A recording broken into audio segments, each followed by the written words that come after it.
गुरुर्ब्रह्मा गुरुर्विष्णु गुरुर्देवो महेश्वरः गुरुर्साक्षात् परब्रह्म तस्मै श्री गुरुवे नमः।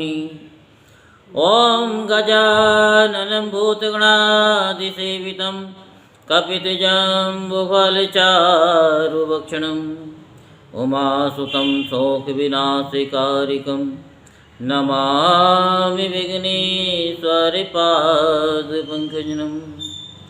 ओम श्री शाम शिवाय नमः। ओम श्री शाम शिवाय नमः। ओम श्री शाम शिवाय नमः। ओम श्री शाम शिवाय नमः। आज हम आपको शिव महापुराण की कथा सुनाते हैं। जो भक्तजन बड़े मन से शिव कथा को सुनते हैं, महादेव उनकी हर क्षण रक्षा करते हैं, हर दुखों से उनको बचाते हैं और नाना प्रकार की संपत्तियां भी देते हैं। घर में कोई पितृदोष होता है, वो पितृदोष भी शांत हो जाता है। काल सर्प दोष हो तो वो भी दोष दूर हो जाता है। व्यास जी बोले कि हे मुनीश्वर, हे तात, राग निवृत्ति के लिए इस समय विधि पूर्वक जीव के जन्म तथा गर्भ में उसके स्थिति का वर्णन कीजिए। सनत कुमार बोले कि हे व्यास, अब मैं संक्षेप में संपूर्ण शास्त्रों के सार रूप उत्तम वैराग्य का वर्णन करूँगा, जो मुमुक्ष जन के संसार रूप बंधन को काटने वाला है। पाक पात्र के मध्य स्थित अन्न और जल अलग अलग रहते हैं। अग्नि के ऊपर जल रहता है तथा जल के ऊपर अन्न रखा जाता है। जल के नीचे स्थित अग्नि को वायु धीरे धीरे प्रज्वलित करता है। वायु से प्रेरित हुई अग्नि जल को उष्ण करती है। गर्म हुए जल से उस अन्न का भली भांति परिपाक होता है। पका हुआ अन्न खा लेने पर दो भागों में विभक्त हो जाता है। किट्ट अलग और रस अलग हो जाता है। वह किट्ट 12 मलों के रूप में बटकर शरीर से बाहर निकलता है। रस देह में फैलता है, वह देह उससे पुष्ट होता है। कान, नेत्र, नासिका, जिह्वा, दांत, लिंग, गुदा, नख ये मलाशय हैं तथा कफ, पसीना, विष्ठा और मूत्र ये मल हैं। सभी मिलाकर 12 कहे गए हैं। हृदय कमल में चारों ओर से समस्त नाड़ियाँ बंधी हुई हैं। उन्हें रस वाहिनियाँ जानना चाहिए। हे मुनि, मैं उनका संचरण विधि कहता हूँ। प्राणवायु उन नाड़ियों के मुखों में उस सूक्ष्म रस को स्थापित करता है। इसके बाद प्राण रस से उन नाड़ियों को संतृप्त करता है। प्राणवायु से समन्वित हो सभी नाड़ियाँ उस रस को सारे शरीर में फैला देती हैं। इस प्रकार नाड़ियों के बीच में प्रभावित हुआ वह रस अपने शरीर द्वारा पकाया जाता है। इसके पाक हो जाने पर पुनः वह 2 भागों में बट जाता है। सबसे पहले उससे त्वचा बनती है, जो शरीर को वेष्टित करती है। बाद में रक्त बनता है। रक्त से लोम और मांस बनते हैं और मांस से केश और स्नायु बनते हैं। स्नायुओं से अस्थियां और अस्थियों से नख एवं मज्जा बनते हैं। मज्जा से प्रसव का कारण स्वरूप शुक्र बनता है। अन्न का ये 12 प्रकार का परिणाम कहा गया है। अन्न से शुक्र बनता है और शुक्र से दिव्य देह की उत्पत्ति होती है। जब ऋतुकाल में निर्दोष शुक्र योनि में स्थित होता है, तब वायु के द्वारा वह स्त्री के रक्त में मिलकर एक हो जाता है। जब शुक्र शरीर से स्खलित होकर स्त्री की योनि में प्रविष्ट होता है, तब उसी समय कारण देह से संयुक्त होकर जीव अपने कर्मवश निगूढ़ रूप से स्त्री योनि में प्रविष्ट हो जाता है। वह शुक्र और रक्त मिलकर एक दिन में कलल बनता है।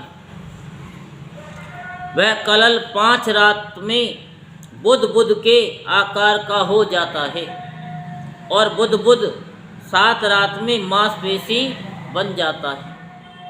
इसके बाद ग्रीवा, सिर, दोनों कंधे, पीठ तथा मेरुदंड, पेट, हाथ, पैर, दोनों पार्श्व, कमर और गात्र क्रम से 2 महीने के भीतर बन जाते हैं। 3 महीने में सभी अंकुर संधियां जोड़ बन जाती हैं। 4 महीने में क्रमानुसार अंगुलियां बन जाती हैं और 5 महीने में मुख, नासिका तथा कान उत्पन्न हो जाते हैं। तत्पश्चात दांतों की पंक्ति, गुहे भाग और नख प्रकट हो जाते हैं। 6 महीने के भीतर कानों का छिद्र प्रकट हो जाता है। 7 महीने में गुदा, मेह, उपेस्थेंद्रिय, नाभि और अंगों में जो संधियां हैं वे सब उत्पन्न हो जाते हैं। हे मुनिश्रेष्ठ, इस प्रकार अंग प्रत्यंग से पूर्ण वह जीव परिपक्व होकर जरायु से लिपटा हुआ माता के उदर में स्थित रहता है। नाभि नाल में बंधा हुआ वह जीव माता के आहार से प्राप्त 6 प्रकार के रसों से प्रतिदिन बढ़ता रहता है। तत्पश्चात शरीर के पूर्ण हो जाने पर उस जीव को स्मृति प्राप्त होती है। वह अपने पूर्व जन्म के किए गए कर्मों, सुख दुख, निद्रा एवं सपन को जानने लगता है। मैं मरकर पुनः पैदा हुआ और पैदा होकर पुनः मरा, इस प्रकार से जन्म लेते हुए मैंने हजारों योनियां देखी हैं। अब मैं उत्पन्न होते ही संस्कार युक्त होकर इस शरीर से उत्तम कर्म करूँगा, जिससे पुनः गर्भ में न आना पड़े। गर्भ में स्थित वह जीव यही सोचता रहता है कि मैं गर्भ से निकलते ही संसार से मुक्ति प्रदान करने वाले शिव ज्ञान का अन्वेषण करूँगा। इस प्रकार कर्मवश महान गर्भ कलेश से संतप्त हुआ वह जीव मोक्ष का उपाय सोचता हुआ वहाँ रहता है। जिस प्रकार बहुत बड़े पहाड़ से दबा हुआ कोई मनुष्य बड़े कष्ट से स्थित रहता है, उसी प्रकार जरायु से लिपटा हुआ जीव भी बड़े दुख से स्थित रहता है। जैसे सागर में गिरा हुआ मनुष्य व्याकुल होता है, उसी प्रकार गर्भ जल से सिक्त अंगों वाला जीव भी सर्वदा व्याकुल रहता है। जिस प्रकार लोहे की बटलोई में रखा गया कोई पदार्थ अग्नि से पकाया जाता है, उसी प्रकार गर्भ कुंभ में स्थित जीव भी जठरा अग्नि से पकाया जाता है।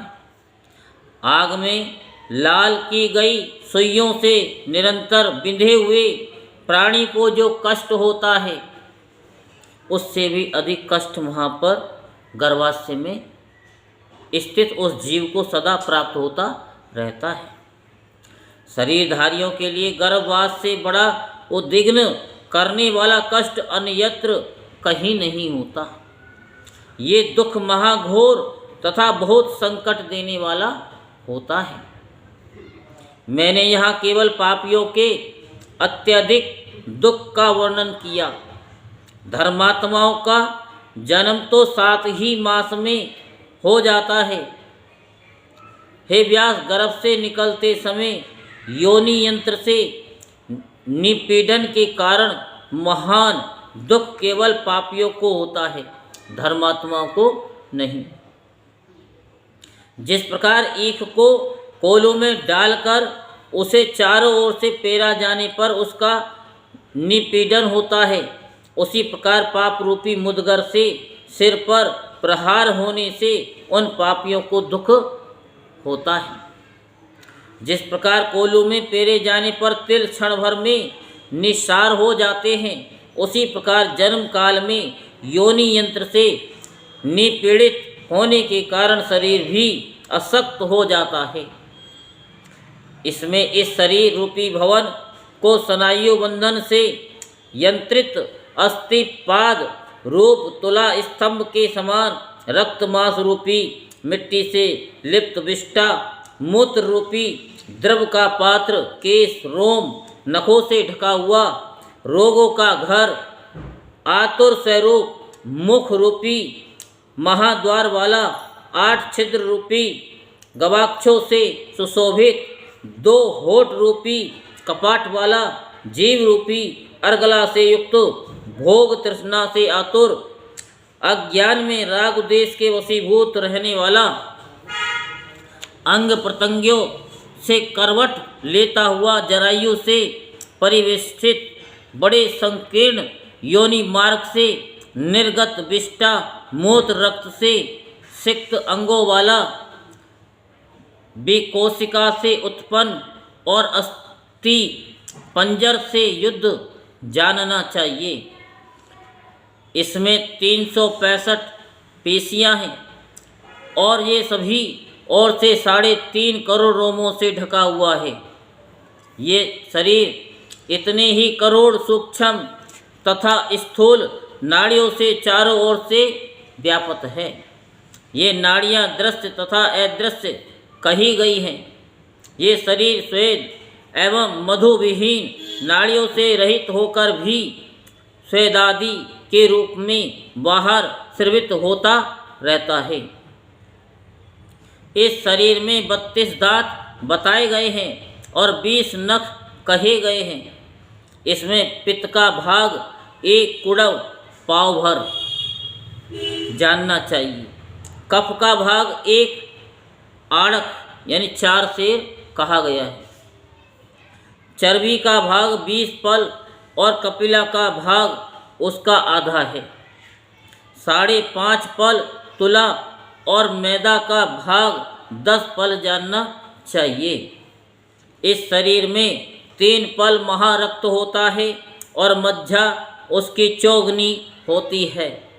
इसमें आधा कुड़व वीर्य समझना चाहिए। वही शरीरधारियों का उत्पत्ति बीज तथा बल है। मांस का परिमाण 1000 पल कहा गया है। हे मुनि श्रेष्ठ, रक्त को 100 पल परिमाण का जानना चाहिए और 4 अंजलि विष्ठा तथा मूत्र का परिमाण होता है। इस प्रकार विशुद्ध नित्य आत्मा का यह अनित्य एवं अपवित्र शरीर रूपी घर कर्म बंधन से विनिर्मित है। बोल शंकर भगवान की।